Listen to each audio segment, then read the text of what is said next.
Wale ambao walikuwa na taswishi watajua kuna tsunami. Nilisema tsunami itakuja. Imeanza leo. The man who defined Kenyan opposition politics for 3 decades is gone. And ironically, that might be President William Ruto's biggest problem heading into 2027. You heard that right. Raila Odinga's death doesn't make Ruto's path to re-election easier. It makes it far more complicated. And today, we are going to unpack exactly why the end of the Raila era could be the beginning of Ruto's biggest political headache. Stay with me, because what I'm about to reveal will completely change how you view Kenya's political chessboard.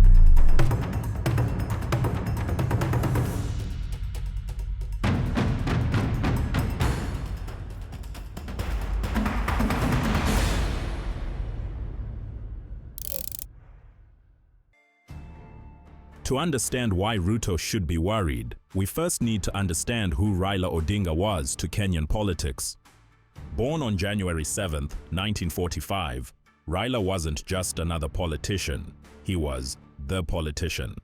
For over 30 years, he was the gravitational center around which Kenyan opposition politics revolved. His credentials: 8 years in detention fighting against Moi's one-party dictatorship, 5 presidential runs in 1997, 2007, 2013, 2017, and 2022, where he claimed he was cheated every single time. Level has been thwarted by another tainted election. Prime Minister from 2008 to 2013, after the post-election violence that claimed over 1,000 Kenyan lives. But here's what matters most. Raila gave us the 2010 Constitution, that document that decentralized power to counties, that curbed presidential excesses, that changed the very DNA of Kenyan governance. That was Raila's baby. The man was a political phoenix, detained, defeated, dismissed, yet he kept rising. He held together an impossible coalition of ethnic groups, regions, and interests under one umbrella, the Orange Democratic Movement. And now, that unifying force is gone.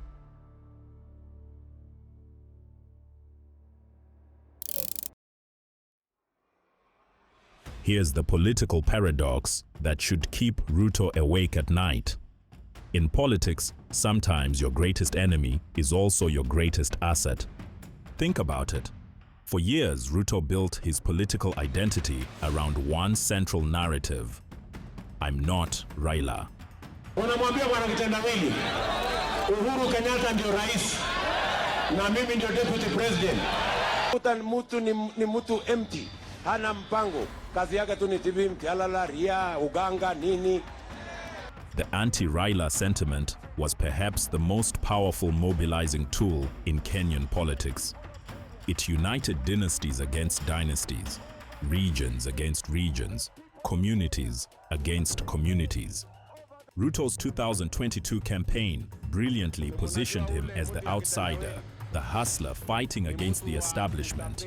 And Raila was the face of that establishment, despite his own outsider credentials. The enemy was clear. The battle lines were drawn. The base was energized. Alitapeli kina Musalia huko kwa NASA akavunja. But what happens when the enemy disappears? Let me tell you what happens. The coalition that was united against something suddenly has nothing to unite them. The anti-Raila glue that held together Ruto's diverse alliance starts to dissolve. Political coalitions built on opposition to a person are inherently unstable. Once that person is gone, the coalition members start asking themselves, what am I doing here? What's in it for me now? And that's precisely where Ruto finds himself in 2025.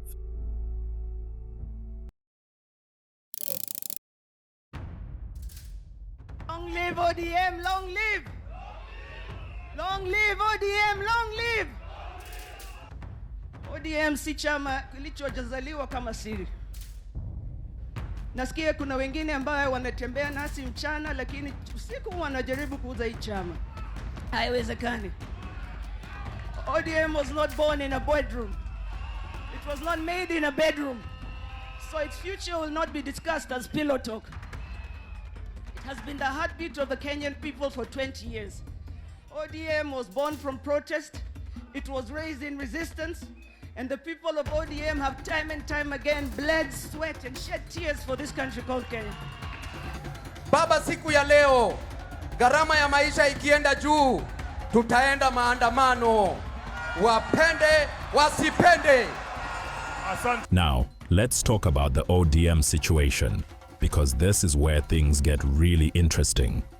Remember July 2024?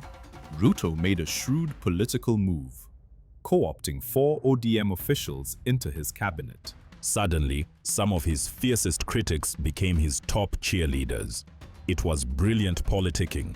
Divide your opposition by absorbing them. But here's the problem. Those ODM officials answered to one man, Raila Odinga. He was the center of gravity that kept them in check, that maintained party discipline, that could call them back if needed. Now Raila is gone, and ODM is facing its greatest crisis, a succession battle. The party that controlled Luo Nyanza, chunks of Western Kenya, the coast region, and urban centers is now up for grabs.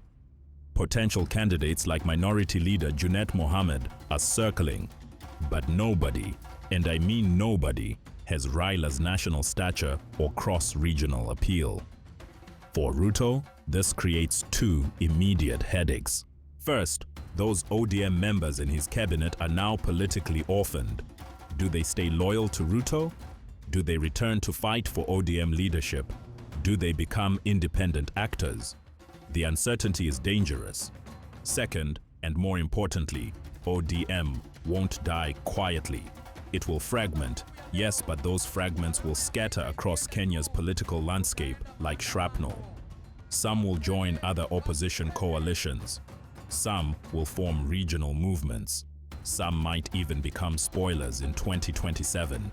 Ruto can't predict where those pieces will land, and unpredictability is a politician's nightmare. Wale kila mahali wakienda wanapendelea sana kusema mambo ya broad based. Ruto needs ODM. It's not ODM that needs Ruto.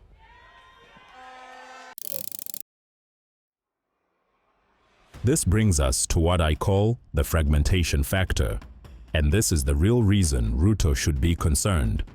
With Raila gone, Kenya's opposition won't unite behind a single candidate in 2027. Instead, we're looking at a multi-candidate race. Think 4, maybe 5 serious presidential contenders from the opposition side alone. But wait, you might say, isn't that good for Ruto? A divided opposition means an easier victory, right? Not so fast. Here's what political scientists know, but most people miss. In a fragmented field, you don't need a majority to be a threat. You just need to force a runoff. Kenya's constitution requires a presidential candidate to win 50% plus 1 vote. In a 2-horse race, Ruto could mobilize his base and consolidate support. But in a 5-horse race, with votes split between multiple opposition candidates, the game changes completely. Suddenly, regional kingmakers become crucial. Kalonzo Musyoka delivering the Kamba vote. Musalia Mudavadi with the Luhya community, though he's already in Ruto's camp. The new Luo leader, whoever emerges, coast region politicians, each becomes a potential spoiler who can deny Ruto that magic 50% threshold. And if we go to a runoff, that's when things get dangerous for an incumbent. Because in a runoff, all those fragmented opposition forces have a powerful incentive to unite behind whoever faces Ruto. It becomes anyone but Ruto, the same dynamics that Ruto himself once exploited against Raila. The mathematics of multi-candidate races are brutal for frontrunners. Imeanza. Sawa sawa. Haitaisha. Haitaisha. Let's talk about something we often whisper about but rarely say out loud: ethnic politics. Raila's genius was his ability to transcend pure ethnic mobilization. Yes, he commanded the Luo vote with an iron grip. Luo Nyanza was his fortress. But he also built bridges to Western Kenya, to the coast, to urban youth across ethnic lines, even to segments of central Kenya. With Raila gone, Kenyan politics could revert to raw ethnic arithmetic. Luo Nyanza suddenly loses its most powerful national voice. The community that was kingmakers for decades might find itself politically marginalized. This creates a dangerous vacuum. Luo leaders will be scrambling to prove they can deliver votes and remain relevant nationally. Some might make desperate alliances, others might become spoilers. Western Kenya, particularly the Luhya community, was often allied with Raila. Now those leaders are politically free agents. Ruto has Musalia Mudavadi, yes, but the Luhya community is not monolithic. Other Luhya leaders might pursue independent trajectories, and Ruto can't take those votes for granted. The coast region, another ODM stronghold, becomes politically fluid. Leaders there will reassess their options, and Ruto will need to actively court them rather than simply opposing Raila. Here's what should worry Ruto most. When politics becomes purely ethnic arithmetic rather than coalition building around personalities and visions, it becomes transactional. Everything is negotiable. Loyalty is temporary. Yesterday's ally is tomorrow's opponent. Raila, for all his polarization, provided a certain predictability to Kenyan politics. You knew where people stood in relation to him. Now, Ruto is navigating a political landscape where the map keeps changing. From the bondage of liars.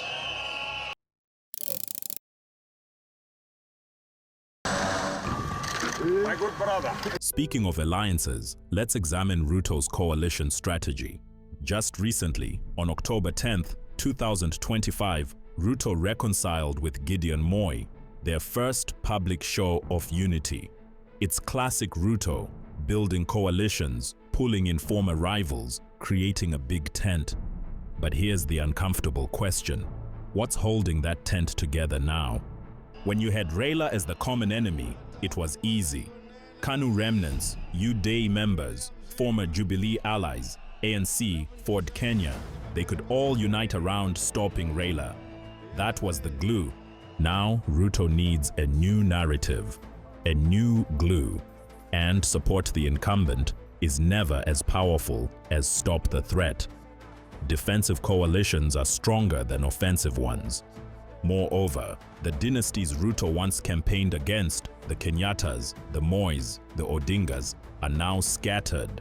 The Odinga dynasty might continue through Raila's children, but without his charisma and historical legitimacy. The Mois are back in Ruto's camp. The Kenyatas are in political wilderness. The old order is genuinely collapsing, but new orders are chaotic during their birth, and chaos is unpredictable. Ruto's challenge is to transform from the outsider who disrupted the system into the insider who stabilizes it. That's a difficult political transition, and it's made harder without a clear opponent to define yourself against.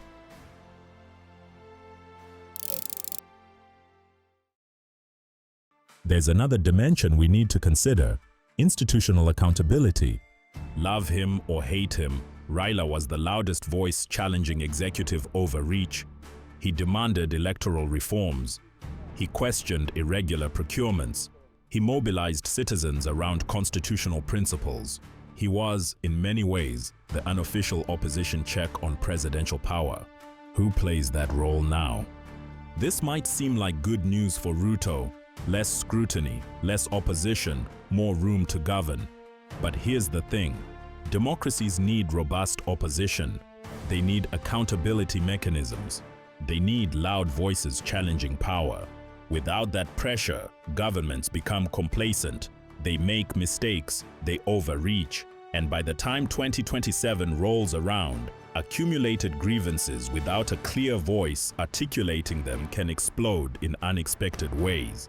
Raila channeled discontent into electoral politics. Without him, discontent might find other, less predictable outlets. Civil society organizations, youth movements, regional protests. These could become flashpoints that destabilize Ruto's presidency in ways that a conventional Raila opposition never would.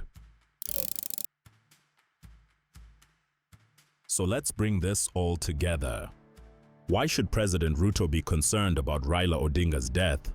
Not because he's lost a rival, but because he's lost the predictability that rival provided. He's facing a fragmented opposition that might be more dangerous than a united one.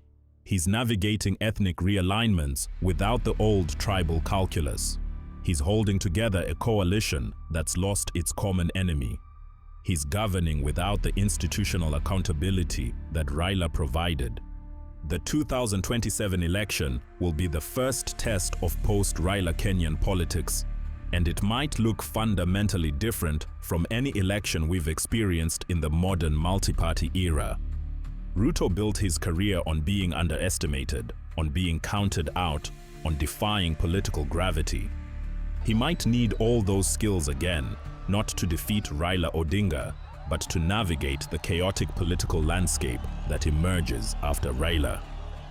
In Kenyan politics, we've just lost the sun that everything orbited around.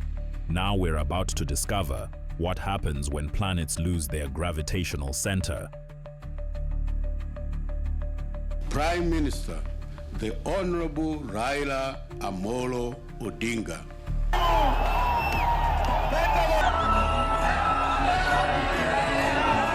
President Ruto should be very concerned indeed.